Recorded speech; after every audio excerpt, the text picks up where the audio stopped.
Sentence का नाम दे दिया। तो हमने इन तीनों का देखो बेसिक सेंटेंस के नाम तो जो अप्रोप्रिएट है वो तो ऐसे होना चाहिए कि एक सिंपल सेंटेंस है, कंपाउंड है, कॉम्प्लेक्स या डिक्लेरेटिव है, असर्टिव है, मतलब हम इस टाइप के सेंटेंस के नाम रखें जो नाम वाकई सेंटेंस के हैं। लेकिन हमने ये तीन देखो अलग अलग नाम रखे हैं सेंटेंस के, उसका मतलब वो सेंटेंस नहीं है, उनमें मिस्टेक है, वो एरर बेस्ड पे जो वो बने हुए होते हैं। और मिस्टेकनली जो रीडर होता है वो सिर्फ अल्फाजों को देखकर मीनिंग निकाल कर उन्हें सेंटेंस बोल देता है या कोई ना कोई उन्हें नाम दे देता है जो कि गलत है। तो उनमें से एक जो है ना ये भी है जिसको हम यानी कॉमा स्लाइस कहते हैं। अब कॉमा स्लाइस का जो यूज है वो हम तब करते हैं जो जब दो इंडिपेंडेंट क्लोजेस जो होते हैं या दो सिंपल सेंटेंसेस होते हैं, जब दो सिंपल सेंटेंसेस को हम मिलाकर यानी फिर उनको कनेक्ट करते हैं तो फिर हम कामा लगा देते हैं बीच में दोनों सिंपल सेंटेंस के दरमियान, जो कि बिल्कुल मैंने पहले भी आपको कहा था कि ये इफिशिएंसी नहीं है कामा की कि दो इंडिपेंडेंट क्लोजेस को सिर्फ ज्वाइन करें। हाँ, मैंने आपको तीन एग्जाम्पल दिए थे, आपको याद भी होंगे, जिनमें मैंने दो के दरमियान कामा सही करवाई थी, फिर लास्ट में हमने कन्वेंशन। वो तो अगर सीरीज में कोई आ रहा है तो, लेकिन कोई तीसरा आपके पास सेंटेंस ही नहीं है, सिर्फ दो इंडिपेंडेंट या दो सिंपल क्लोजेस पढ़े या सेंटेंस पढ़े तो सिर्फ उनको कामा से ज्वाइन करना वो इरर और ऐसी कंपोजिशन, ऐसी स्ट्रक्चर या ऐसी कंस्ट्रक्शन को कहा जाता है कॉमा स्लाइस। यानी तो सिंपल सेंटेंस को के दरमियान कॉमा का लगना उसको कहा जाता है कॉमा स्लाइस। ठीक है, जैसे मिसाल के तौर पर हम लिखेंगे इस तरीके से कि अच्छा वी आर, देखो वी आर लर्निंग इंग्लिश, और फिर हम ये देते हैं थोड़ा छोटा करें और फिर देखो हम लिखें वी आर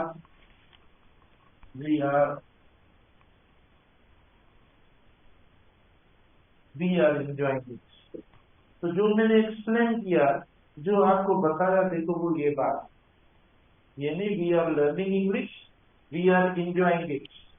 तो आप देखो एक इंडिपेंडेंट क्लोज आपके पास ये पड़ा है और दूसरा देखो इंडिपेंडेंट क्लोज आपके पास ये पड़ा है। इंडिपेंडेंट क्लोज का सबूत क्या है? सबूत ये होता है कि सब्जेक्ट और फाइनाइट वर्ब यानी helping verb plus main verb को मिलाकर ये बार बार बता रहे फाइनाइट वर्ब हो गया। अब आगे देखो वर्ब के बाद कोई जरूरी नहीं है कि ऑब्जेक्ट और फिक्स हो, कभी ऑब्जेक्ट आ रहा है, कभी एडवर्ब आ रहा है होगा, कभी एडजेक्टिव आ जाता है, कभी प्रीपोजिशनल फ्रेज आ सकता है। तो ये तो वेरी करता है सेंटेंस के अंदर, जरूरी नहीं है कोई एक चीज फिक्स हो। लेकिन इसका होना फिक्स है, इसके बगैर सेंटेंस नहीं बनेगा। इसके बगैर जो बनेगा उसका नाम क्या होगा? सेंटेंस फ्रेगमेंट होगा। वो तो अभी मैंने बात की सेंटेंस फ्रेगमेंट। सिमिलरली हमारे पास ये पड़ा है तो ये पड़ा है, तो फाइनाइट वर्ब ये भी पड़ा है, तो हमारे दो सिंपल सेंटेंस बन गए। लेकिन सिंपल सेंटेंस दो जब मिलते हैं तो आप उनको किस तरीके से ज्वाइन करते हैं? क्या आप कामा से ज्वाइन करते हैं? तो फिर कोई कंप्यूटेशन मार के इससे सिंपल सेंटेंस को ज्वाइन किया जा सकता है। वो कौन सी? सेमीकोलन। ठीक है, तो सेमीकोलन भी नहीं लगा, कोई कोऑर्डिनेटिंग कंजंक्शन भी नहीं लगा, कंजंक्टिव एडवर्ब्स भी नहीं लगे, फुल स्टॉप लगाकर अलग भी नहीं किया, दो अलग करके सिंपल सेंटेंस करने ऐसा भी नहीं किया। तो ये वाला जो यूज है, इसको कामा स्लाइस का, ठीक है, इसको कामा स्लाइस कहा जाता है दो इंडिपेंडेंट क्लोज के बारे में। तो मैं फिर आपको मतलब जो मैंने अभी एक्सप्लेन किया है वही बात में, यानी वो एक्सट्रैक्ट है जो टेक्स्ट है उसके थ्रू मैं जल्दी आपको बताऊंगा। फिर मैं आ जाता हूँ पेज पे, वहां पर सिर्फ थोड़ा आप देख लेना कि यानी बस वो एक्सप्लेन करने की जरूरत नहीं है। ये देखिए, तो देखो, तो ये कामा स्प्लाइस भी है और रन ऑन सेंटेंस हो गया। देखो कामा स्प्लाइस अगर कामा नहीं है तो रन आउट सेंटेंस हो जाता है। कामा आ जाती है, देखो कामा स्प्लाइस सेंटेंस हो जाता है। अगर कामा नहीं है दो सिंपल सेंटेंस के दरमियान तो वो क्या हो जाएगा, तो वो रन आउट सेंटेंस है। अगर दो के दरमियान कामा आ जाती है तो कामा स्प्लाइस है। अगर दो सिंपल सेंटेंस के दरमियान सेमीकोलन आ जाता है तो वो सेंटेंस कौन सा होगा, वो कंपाउंड हो जाता है। देखो बेटा, अगर मतलब कोई भी कंफ्यूजन मार्क कंजंक्शन नहीं है और सेंटेंस ऐसे ही जा रहा है तो रुकने की जरूरत है, लेकिन कुछ भी नहीं है रन आउट सेंटेंस। लेकिन जो इनकरेक्टली पंक्चुएट हुआ है तो उससे मतलब कामा से हुआ तो कामा स्प्लाइस होगी। तो इसी तरीके से तो like the sentence fragment the comma splice is an error both in punctuation and in sentence structure. मतलब ये एरर, ठीक है, the error is significant as it leads to inefficient sentences and confuse readers. Students are often guilty of writing sentences containing comma splices because of lack of concentration, because of hurried writing। तो देखो जब exam होता है, pressure होता है, जब हम ये चीजें सोल्व करते हैं तो हमें पता नहीं पड़ता, हम मीनिंग निकाल लेते हैं, जिसकी वजह से ये इधर हो जाती है, हमें पता नहीं पड़ता। देखो हम कहते हैं बस ये सही है और नाम दे देते हैं। तो ये कहता है in which two independent clause have been linked together with the comma rather than a proper joining device such as a conjunction. तो मतलब जो प्रॉपर और अप्रोप्रिएट कंजंक्शन या कोई मतलब पंक्चुएशन मार्क चाहिए जिससे ऐसे दो सिंपल सेंटेंस को ज्वाइन किया जाए, ना होने की वजह से हम सिर्फ कॉमा लगाते हैं, उसको कॉमा स्प्लाइस कहा जाता है। जैसे इन्होंने देखो सेंटेंस दिया है, it's raining heavily, the streets are flooded. अब देखो दोनों सिंपल सेंटेंसेस हैं जो कि नहीं लगनी चाहिए कॉमा, क्योंकि उसके बाद ये थोड़ी है दो सिंपल सेंटेंस को ज्वाइन करके कोई एक सेंटेंस बनाए, बिल्कुल नहीं है। एक सेंटेंस इससे बनता नहीं है, ये एक शॉर्ट पोज है, ठीक है, या ब्रेक है जो दो के दरमियान हम देते हैं। ये तो कंप्लीट सेंटेंस है, जिधर सेंटेंस कंप्लीट हो रहा है तो वहां पर हम फुल पोज की जरूरत होती है, हमें पूरा सांस लेने की वहां पर जरूरत होती है, ना कि हम आधा सांस लें, ठीक है। जो पार्ट आइडिया सेंटेंस में कंप्लीट हो जाती है तो वहां पर पूरा सांस लेने की जरूरत होती है, रुकने की जरूरत होती है। कहना तो मतलब एक हल्का सा ब्रेकर, ठीक है, हल्का सा ब्रेकर है, वहां पर जो है आपको पूरा थोड़ी रुकना है। तो यहाँ पर देखो हम पूरा रुक गए, जिधर मतलब हल्का सा रुक गए, जिधर हमें पूरा रुकना होता है, तो ये गलत है। अच्छा फिर देखो ये रन ऑन सेंटेंस होगी, तो ये भी एरर है, क्योंकि मतलब दो सिंपल सेंटेंस से कभी ज्वाइन नहीं होंगे, जो हमने कल भी पढ़ा था। Exactly the same procedure as for changing the run on sentence. तो ये कहता है जैसे हमने रन ऑन सेंटेंस को चेंज किया कि भाई कंजंक्शन या पंक्चुएशन सेमीकोलन वगैरह लगा कर, क्योंकि वो भी सिंपल सेंटेंस तो ये भी सिंपल सेंटेंस तो। अच्छा form two independent simple clause, देखो he will never be school captain, he is a very undisciplined student. अच्छा ये और जैसे पहले तो अलग करेंगे, कम से कम हमें पता पड़े कि कहां से लेकर कहां तक एक सेंटेंस है, फिर कहां से दूसरा नया सेंटेंस शुरू होता है, ये किया तो प्रोसेस हमें पता है। Use a coordinating conjunction to create a compound sentence.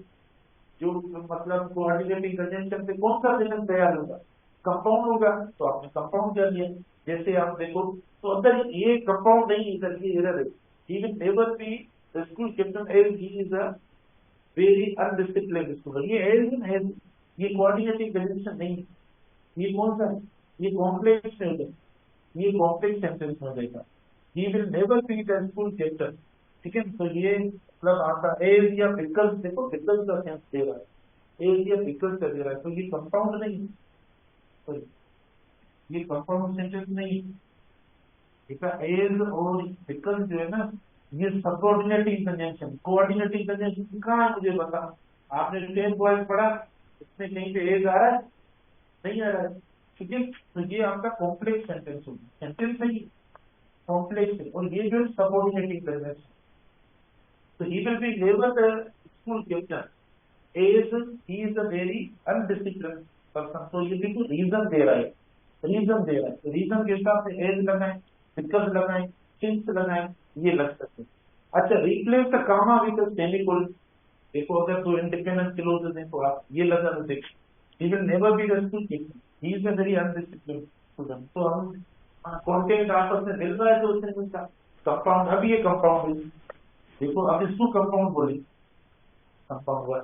convert one of the independent clauses into a dependent clause starting with a supporting conjunction although because when while unless तो हमने कर लिया ऊपर इसको पता ही नहीं पड़ा two clauses to form a complex sentence since he is a very undisciplined student he will never be ये complex sentence हो गया जैसे ऊपर भी किया था ऊपर भी sentence ऊपर भी जो है ना तो कहने का मकसद कि आप कामा स्प्लाइस से जो सेंटेंसेस दो सिंपल को कनेक्ट करते वो एरर है वो गलत है ठीक है अगर कामा हटाते हो तो फिर रन ऑन सेंटेंस हो जाता है वो भी गलत है तो फिर उनको ज्वाइन करें कनेक्ट करें माना सपोर्टिंग कंजंक्शन लगाकर फिर सेंटेंस का टाइप चेंज होगा एक कॉम्प्लेक्स हो जाएगा दूसरा कंपाउंड हो जाएगा कोऑर्डिनेटिंग से कंपाउंड सेमीकोलन से कंपाउंड सपोर्टिंग कंजंक्शन से क्या हो जाएगा कॉम्प्लेक्स हो जाएगा मतलब सेंटेंसेस आपस में जुड़ जाएंगे और मीनिंगफुल हो जाएंगे किसी एक सेंटेंस का नाम पड़ेगा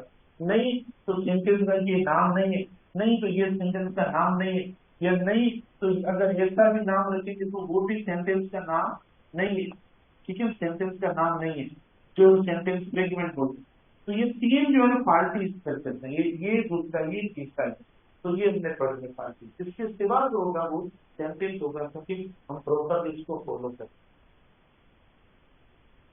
अब हम आते हैं अब थोड़ा सा प्लीज अगर आप जल्दी जल्दी से बताते जाएंगे तो नंबर 1 है ये 4 हो गया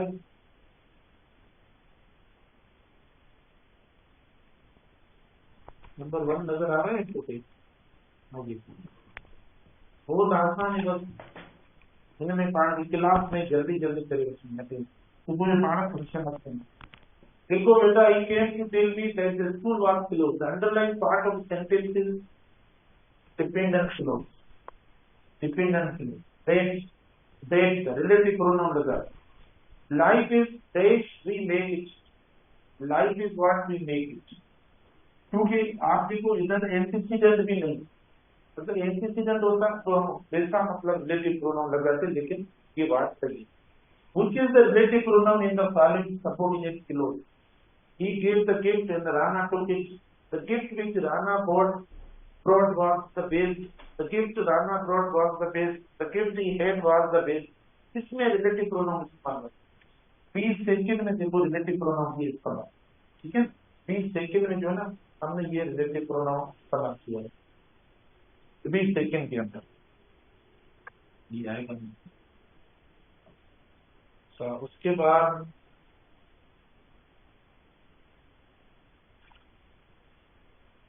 ये क्लोजेस वगैरह सेंटेंस स्ट्रक्चर के ऊपर है ठीक है ना जो पढ़ा है वही जो चीजें पढ़ाई है अगर आपको ध्यान में तो देखो मतलब आराम आराम से समझ जाएंगे नंबर 4 पे आवाज न करे बेटा she is the girl who won the topper trophy the underline part of the sentence is independent clause dependent clause noun clause क्या independent clause simple sentence she is the girl देखो independent clause ना इसमें कोई conjunction नहीं relative pronoun या if या वगैरह कोई भी नहीं है पूछे ठीक है कोई पूछे तो भले पूछ ऐसे नहीं कि टाइम किलो लेकिन कोई ऐसी बात इसमें नहीं है उसके बाद number 5 the dog finish the board that is master tree the sentence is two independent clause two independent अच्छा इसमें two dependent clause two independent clause one independent and one dependent clause both सारा independent clause तो कौन सा सही है बेटा सी सही है क्योंकि आप देखो the dog finish the board ये एक सिंपल या इंडिपेंडेंट क्लोज बन गया लेकिन यहाँ से आपका सबऑर्डिनेटिव कंजंक्शन लगता है वो रिलेटिव प्रोनाउन या जो अल्फाज मैंने आपको बताया तो वहां से वो वाला सेंटेंस का पार्ट डिपेंडेंट हो जाएगा तो दो होते हैं मतलब ये अच्छा the left of that I purchase 2 months ago needs to be repaired ठीक है needs to be repaired the left of तो बताओ द अंडरलाइन पार्ट इज देखो इज तो ये क्या है अंडरलाइन पार्ट देखो ये dependent clause that I purchase 2 months ago ठीक है ये आपका ये डिपेंडेंट क्लोज है लेकिन इसमें थोड़ा सा थोड़ी सी इधर देखो करेक्शन करनी चाहिए पता है कौन आप बताओ कौन सी करेक्शन होनी चाहिए जल्दी बताओ कौन सी करेक्शन होनी चाहिए पता पड़ता है खुद तो करो कभी कोई करेक्शन हो जाए बस छोड़ दें बेटा देखो that I purchased 2 months ago ये है देखो डिपेंडेंट क्लोज भी यहाँ तक please. The laptop needs to be repair, ये उसका है, ये इंडिपेंडेंट क्लोज है। इंडिपेंडेंट क्लोज को क्या चाहिए, क्या चाहिए, कैसे बनता है क्लोज, कैसे बनता है, सब्जेक्ट और वर्ब। आपने सब्जेक्ट दे दिया, सब्जेक्ट तो लेफ्ट ऑफ, इसका वर्ब कहाँ है, तो जाहिर है वर्ब तो ये रहा नीड्स टू बी रिपेयर, तो ये तो सिंपली इंडिपेंडेंट क्लोज होते हैं। तो ये आपका इंडिपेंडेंट क्लोज में आ गया। हमें यहाँ तक अंडरलाइन करना था, ये लेफ्ट से लेकर यहाँ, ये अंडरलाइन में नहीं, laptop needs to be repaired, ये इंडिपेंडेंट क्लोज, क्योंकि इंडिपेंडेंट क्लोज वर्ब से बनता है, तो उसका वर्ब तो होना चाहिए, इसका तो वर्ब पूरा आ गया सब्जेक्ट वर्ब से, इसीलिए ये मतलब यहाँ पर आपको अंडरलाइन खत्म करेंगे, अगो तक ही, अगो तक थोड़ा पान सुनना लो।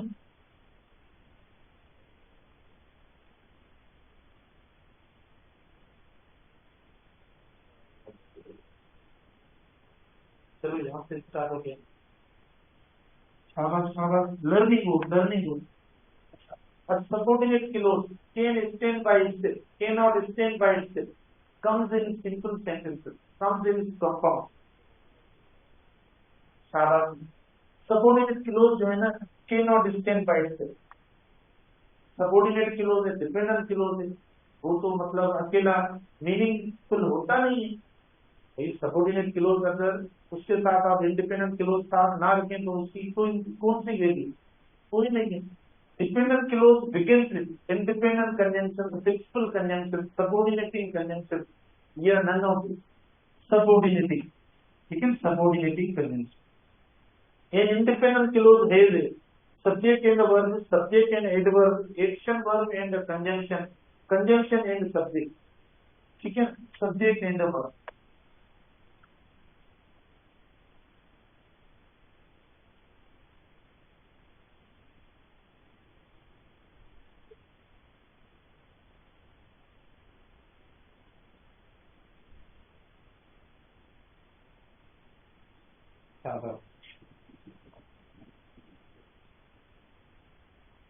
अच्छा, choose the right subjective case of the relative pronoun in the sentences। I met a man who was in trouble, I met a man as was in a trouble, देखो कौन सा which was in a trouble, तो subjective case कौन सा है, right subjective case, देखो ए सही, क्योंकि पर्सन ये भी सब्जेक्ट है, विच भी सब्जेक्ट, लेकिन ये पर्सन के लिए इस्तेमाल नहीं हो रहा।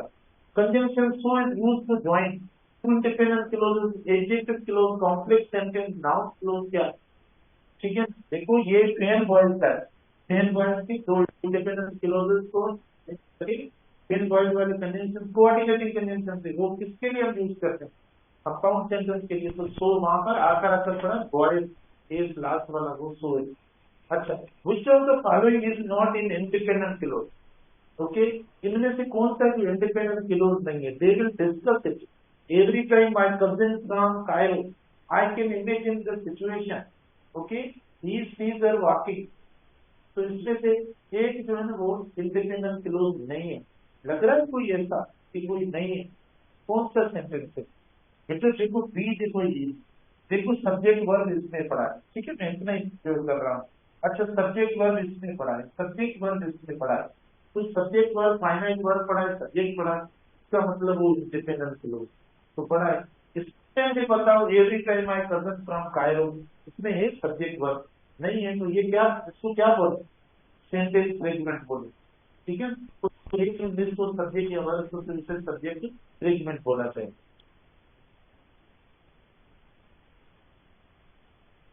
ये बाद में मैं की बना के भेज दूंगा, क्योंकि इसमें आएंगे नहीं, कितने आगे की,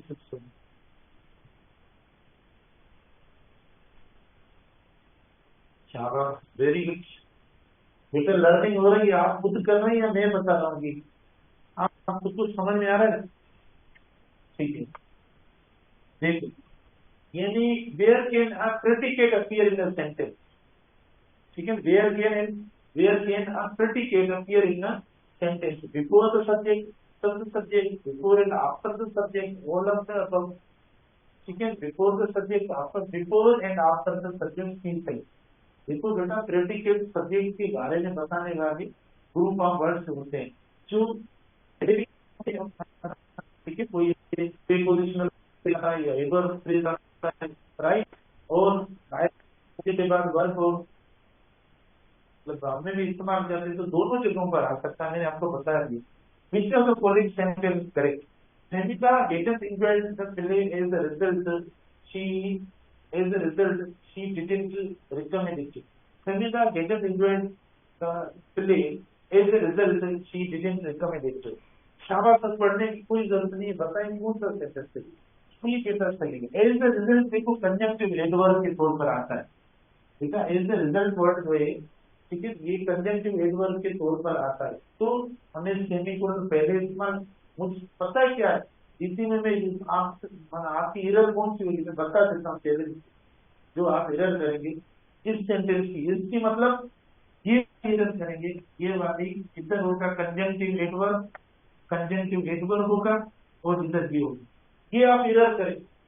एरर कैसे करेंगे, मैंने पंक्चुएशन मार्क में एक ऐसा सेंटेंस होगा, दूसरा कौन सा दूंगा, दूसरी में मैं कामा लगाऊंगा, कंजंक्टिव एडवर्ब लगाऊंगा, और फिर इधर सेमीकोलन दूंगा, और आप नींद से बैठे हैं, आपको कुछ पता नहीं यार ये शायद ये था, नहीं नहीं नहीं नहीं, ये सही है, तो ये सही हो गया। तो ये ध्यान में रख लो कि सेमीकोलन कहाँ पहले आता है या बाद में आता है, सेमीकोलन पहले आता है, देखो कंजंक्टिव एडवर्ब से पहले पंक्चुएशन मार्क सेमीकोलन आता है, ठीक है, ना कि इस तरीके से यूज होता है, तो ये भूल जाते हैं, तो ये गलत हो गया, देखो ये मैंने आपको बता दिया, मैं इधर भी ये कर सकता था, देखो इधर ये करके इधर ऐसा करके ऑप्शन बना सकता था, तो काफी स्कूलों से इधर उधर हो सकते थे, लेकिन ये गलत। हाँ, सब्जेक्टिव में before the subject, after the subject, before and after the subject, हाँ डी भी हो सकता है, लेकिन ये फेल तो रहा है, बिफोर एंड आफ्टर सब्जेक्ट इसमें आ जाएगा, अगर सब चीज खत्म था, नहीं तो ये बात आप ध्यान में रखें कि प्रेडिकेट की जो पोजीशन होती है वो पहले भी होती है बाद में भी। अब ये सब मिलाकर हम पहले बोल दें कि भाई पहले भी इस्तेमाल होता है, बाद में भी इस्तेमाल होता है, पहले देखो इन्हें दोनों को मेजर कर दिया, सी ऑप्शन रख लिया, इनका रिजल्ट वो कंजंक्शन नहीं होगा, ठीक है ना, रिजल्टेंटली हम कर सकते हैं, रिजल्टेंटली जो वर्ड है उसको हम कंजंक्टिव एडवर्ब कर सकते हैं, ये एज द रिजल्ट कंजंक्शन होगा, इन द रिजल्ट नहीं होगा, कंजंक्शन नहीं है, प्रीपोजिशनल फ्रेज, ठीक है। नंबर कौन सा था लास्ट वाला, बेटा जल्दी बताओ, 37 8 हो गया 39,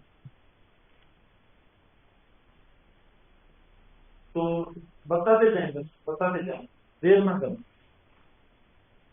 देखो which of the following sentences the principal congratulated my class we had won the inter class debate, the principal congratulated my class we had won the inter class debate, देखो compound sentence, complex sentence, sentence fragment, run on sentence, run on sentence, क्योंकि कुछ भी नहीं है, sentence भागता हुआ जा रहा है, ब्रेक ही नहीं है, ठीक है, हम कहते हैं जैसे ब्रेक ही कौन तो नहीं आएगी, तो मैंने ब्रेक ही ना तो लगे शायद, run on sentence, which of the following sentence is this, very tired, compound sentence fragment, run sentence fragment, ठीक है, सेंटेंस फ्रेगमेंट, क्योंकि ना सब्जेक्ट है ना वर्ब, अगर मैं लिखूं इधर इज वेरी टायर्ड, अगर ऐसे लिखूं तो इज वेरी टायर्ड, चलो वर्ब भी दे दिया, अब इसको कौन सा नाम दें, तो भी फ्रेगमेंट है क्योंकि सब्जेक्ट नहीं, तो आप कहेंगे सर सब्जेक्ट कौन सा हम इंपरेटिव में इस्तेमाल करें, यार इंपरेटिव वाला सब्जेक्ट, इंपरेटिव सेंटेंस एक ग्रांड है, ग्रांड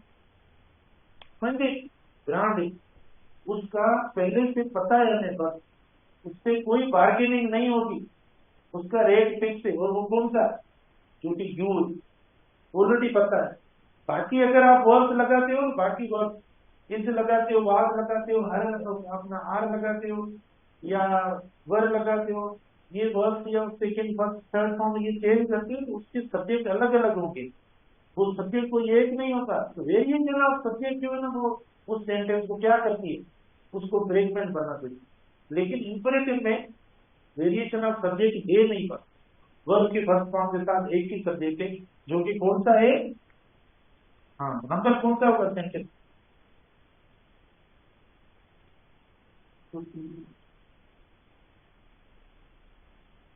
शाबाश शाबाश शाबाश, अल्लाह करे हो जाएगा। आप क्या कहते हैं, अल्लाह करे ना हो।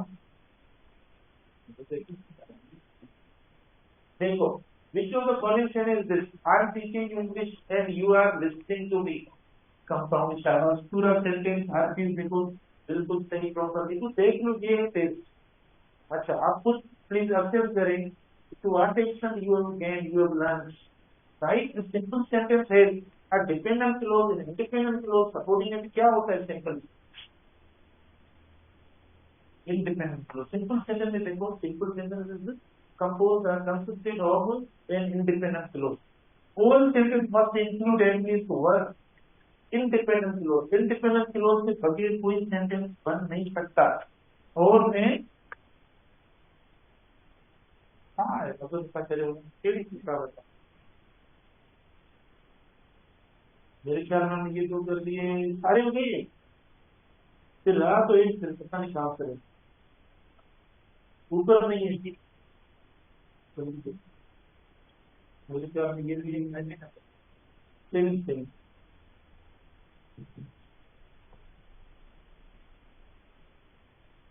बेटा देखो, ठीक है। अच्छा चूज द कंप्लीट सेंटेंस।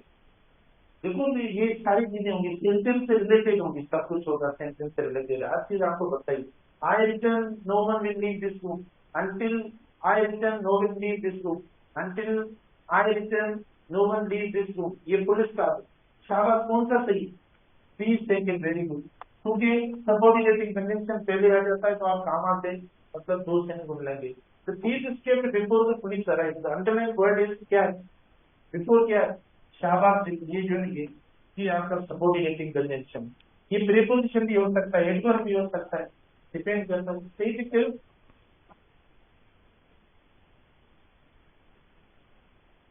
वापस जाओ पूरा सेंटेंस हो तो हाँ करे चलिए है ना,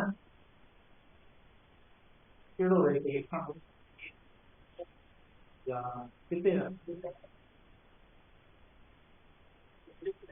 या। अच्छा couldn't speak, couldn't speak, couldn't speak clearly, क्या ये प्रेग्नेंट है, शाबाश ये प्रेग्नेंट, ये जो है ना सेंटेंस प्रेग्नेंट, ठीक है सेंटेंस प्रेग्नेंट। कुडंट स्पीक क्योंकि देखो उसमें सब्जेक्ट नहीं है और फिर पता नहीं कौन सा होगा। अगर यू होता चलो फिर यू तो तब होता है जब वर्ब की फर्स्ट फॉर्म है, इधर तो कोई पता नहीं पड़ता, इसीलिए ये करना है। हमने काफी तो हल कर दिए हैं माशाल्लाह। नाइन हो गया, नाइन, फिर ये देखो शाबाश शाबाश करते चले जल्दी जल्दी। हाँ पंहिंजूं पूरे वक़्तूं हिन ते मोबाइल भई पूरे क्यों कीअं घणियूं कयूं, 4 दूने बाबा 1600 क्यों, माना 800 शागिर्द क्यों घणी थी और 4 क्यों। अच्छा इधर देखो, he climbed up the tree where no one could reach him, कौन सा सेंटेंस कॉम्प्लेक्स। अच्छा ये कहता है कोई complete sentence, father could not play school fees, pay the school fees, ये है शाबाश। ये है देखो, as is father could not pay, देखो देखो कौन सा है इसमें फीस है बेटा, क्योंकि सबऑर्डिनेटिंग कंडीशन पहले आ गया। ये इंडिपेंडेंट क्लोज हो रहे हैं, इधर सपोर्ट फंक्शन नहीं हुआ है, इधर पुलिस का भी है। तो ये बात है, although the sun was shining brightly, I felt very cold, independent close, ठीक है ये इंडिपेंडेंट क्लोज हो गया। नंबर बताएं सेंटेंस का, नंबर बताएं। हाँ ठीक, बस ये लास्ट। अच्छा आप बिल्कुल पढ़ते जाएं। Identify choice that results in grammatically correct sentence. देखो उनमें से करेक्ट सेंटेंस कौन सा देता, फर्स्ट में देखो, फर्स्ट में करेक्ट सेंटेंस कौन सा है, he did as he was told, देखो डी है, बाकी देखो करेक्ट नहीं है। अच्छा देखो अनलेस क्या है, अनलेस बेटा कंजंक्शन है, प्रीपोजिशन नहीं। Which of the following sentence is this, you will excel in your exam if you prepare diligently. देखो complex sentence is subordinating after conjunction, okay. बाकी एक दो रहे मैं भेज दूंगा आपको ही बनाकर, मैं शाम को बना